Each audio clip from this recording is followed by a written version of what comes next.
Je m'appelle Rachel Tanguy, je suis née au bout du monde, dans le Finistère Nord, tout près d'un petit bois, ça va être important, tout près d'un petit bois où était née ma mère et avant elle mon grand-père paternel.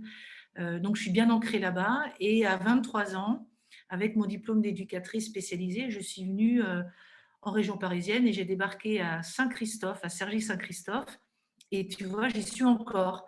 En fait, ça fait presque 30 ans que je vis à Cergy-Pontoise. Je travaille avec des jeunes en formation, des jeunes qui sont un petit peu en panne. Et notre travail avec mon équipe, c'est de leur redonner envie, de leur redonner du goût, de l'envie, de l'ambition, d'accompagner ces jeunes sur leur parcours de réalisation d'eux-mêmes, enfin de conception de leur projet de vie.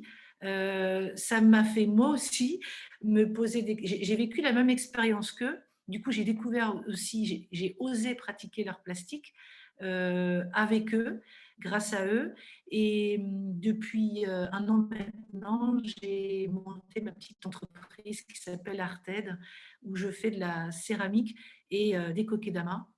Cette petite création qui est une technique qui vient du Japon. L'idée, c'est de modeler un substrat qui va nourrir la plante, mais de le modeler en forme de petites boules. Et par-dessus, on rajoute de la mousse, ce qui fait que eh ben, notre petite plante, elle vit dans son pot naturel. Voilà.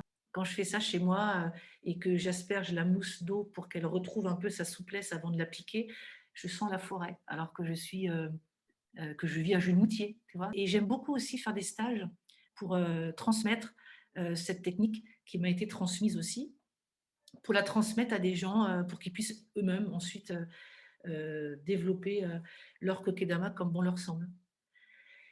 Alors, le lien avec la céramique, c'est que c'est la terre. La céramique, je suis tombée dedans grâce à mon travail d'éducatrice à l'Espace Sésame avec Reynald Driez, l'artiste avec qui je travaille, et les jeunes. Et ça a été comme une révélation. Maintenant, je ne peux plus m'en passer. Donc, par exemple, je vais faire des coupelles ou des plateaux de présentation pour les kokedama. Je fais aussi des pots pour accueillir d'autres plantes. Et puis des bougies, hein, toujours cette idée d'odeur aussi. Je travaille sur une odeur en particulier qui est la fleur de maquis résistance. Ces petites fleurs qui résistent à tous les éléments de la terre, le vent, la mer, la sécheresse, peut-être des hommes qui les piétinent, etc. Et puis qui continuent à être là et à résister, et à être belles et à sentir bon. Voilà, c'est pourquoi j'aime bien les fleurs de maquis et que je les travaille en bougie.